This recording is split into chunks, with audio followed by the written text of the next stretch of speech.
ওয়ালাইকুম রহমতুল্লাহি ওয়া বারাকাতুহু। প্রিয় এইচএসসি 2025 ব্যাচ, তোমরা জানো যে 26 জুন থেকে তোমাদের পরীক্ষা শুরু হবে। তো আমরা অলরেডি ইসলামের ইতিহাস প্রথম পত্রের উপর প্রথম অধ্যায় থেকে কিছু গুরুত্বপূর্ণ জ্ঞানমূলক প্রশ্ন আমি তোমাদেরকে পড়িয়েছিলাম। এরপর আমরা এমসিকিউ পড়েছিলাম। আজকে আমরা ইসলামের ইতিহাস প্রথম পত্রের দ্বিতীয় অধ্যায় থেকে কিছু গুরুত্বপূর্ণ এমসিকিউ পড়াবো, যে এমসিকিউ গুলো তোমাদের পরীক্ষা আসতে পারে। সো যারাই ভিডিওটা দেখবা একদম শেষ পর্যন্ত দেখবা। তোমরা জানো যে আমাদের এখান থেকে প্রায় অনেক প্রশ্ন কমন পড়ে। সো তোমরা যারা এটা একদম মনোযোগ সহকারে দেখবে, ইনশাআল্লাহ আমি আশা করছি তোমাদের পরীক্ষায় তোমরা এখান থেকে প্রশ্ন কমন পাবা। তো আমাদের প্রথম প্রশ্ন আমরা শুরু করি। মোহাম্মদ সাল্লাল্লাহু আলাইহি সাল্লাম অর্থাৎ মোহাম্মদ অর্থ কি? আমরা জানি যে মোহাম্মদ অর্থ হচ্ছে প্রশংসিত, মুহাম্মদ অর্থ হচ্ছে প্রশংসিত। এবং হযরত মুহাম্মদ সাল্লাল্লাহু আলাইহি সাল্লাম কোন গোত্রে জন্মগ্রহণ করেন? তিনি হচ্ছে হাশিমি গোত্রে জন্মগ্রহণ করেন। তিনি কোন গোত্রে জন্মগ্রহণ করেন? হাশিমি গোত্রে। দেন কুরাইশ শব্দের অর্থ কি? কুরাইশ শব্দের অর্থ কি? সওদাগর।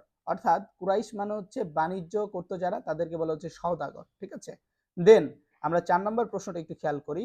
হিলফুল ফুজুল কত খ্রিস্টাব্দে গঠিত হয়? এটা 595 সালে গঠিত হয়। কত সালে? 595 খ্রিস্টাব্দে গঠিত হয়। কোন পর্বতের গুহায় মুহাম্মদ সাল্লাল্লাহু আলাইহি সাল্লাম এর উপর ওহী নাজিল হয়? হযরত মুহাম্মদ সাল্লাল্লাহু আলাইহি সাল্লামের উপর ওহী নাজিল হয়েছিল হেরা গুহায়। কোথায় ভাইয়া? হেরা গুহায়। তাহলে আমাদের কিন্তু এই প্রশ্নটা পরীক্ষা আসতে পারে। এটা কিন্তু অনেক গুরুত্বপূর্ণ একটা কোশ্চেন, যেটা কিনা প্রায়ই পরীক্ষায় আসে। সো তোমরা যারা এই ভিডিওটা দেখছো, অবশ্যই ভিডিওটা বন্ধুদের মাঝে শেয়ার করবা। এবং তোমরা যারা আমাদের এই পিডিএফটা নিতে চাচ্ছ যে একটা ভালো একটা প্রস্তুতি আমি নেই, আমি কিছুই পড়া হয় না আমার শেষ সময়। সো এখন আমি চাচ্ছি যে এই শেষ সময় ভালো কিছু করে একটা ভালো প্রস্তুতি নিয়ে পরীক্ষায় পাশ করার জন্য, ভালো রেজাল্ট করার জন্য তোমরা চাইলে আমাদের পিডিএফটি কালেক্ট করতে পারো। সো আমাদের এখানে একটা নাম্বার দেখতে পাচ্ছ। সো এই নাম্বারে যোগাযোগ করবা, 0181816527 এই নাম্বারে যোগাযোগ করে আমাদের কাছ থেকে পিডিএফটা তুমি কালেক্ট করতে পারো। দেন আমরা 6 নম্বর প্রশ্নে একটু চলে আসি। তো আমাদের 6 নম্বর প্রশ্নটা হচ্ছে হযরত মুহাম্মদ সাল্লাল্লাহু আলাইহি সাল্লামের উপর প্রথম ওহী নাজিল হয় কত সালে? হযরত মুহাম্মদ সাল্লাল্লাহু আলাইহি সাল্লামের উপর প্রথম যে ওহী নাজিল হয় সেটা 610 খ্রিস্টাব্দে নাজিল হয়েছিল। অর্থাৎ আমরা বুঝতে পারছি যখন হযরত মুহাম্মদ সাল্লাল্লাহু আলাইহি সাল্লামের বয়স 40 বছর, তখন তার উপর কি হয়? এই ওহী নাজিল হয়। অর্থাৎ নবুয়ত প্রাপ্তির বয়স হচ্ছে 40। হযরত মুহাম্মদ সাল্লাল্লাহু আলাইহি সাল্লামকে প্রথম প্রতিশ্রুতি নবী হিসাবে শনাক্ত করেন কে?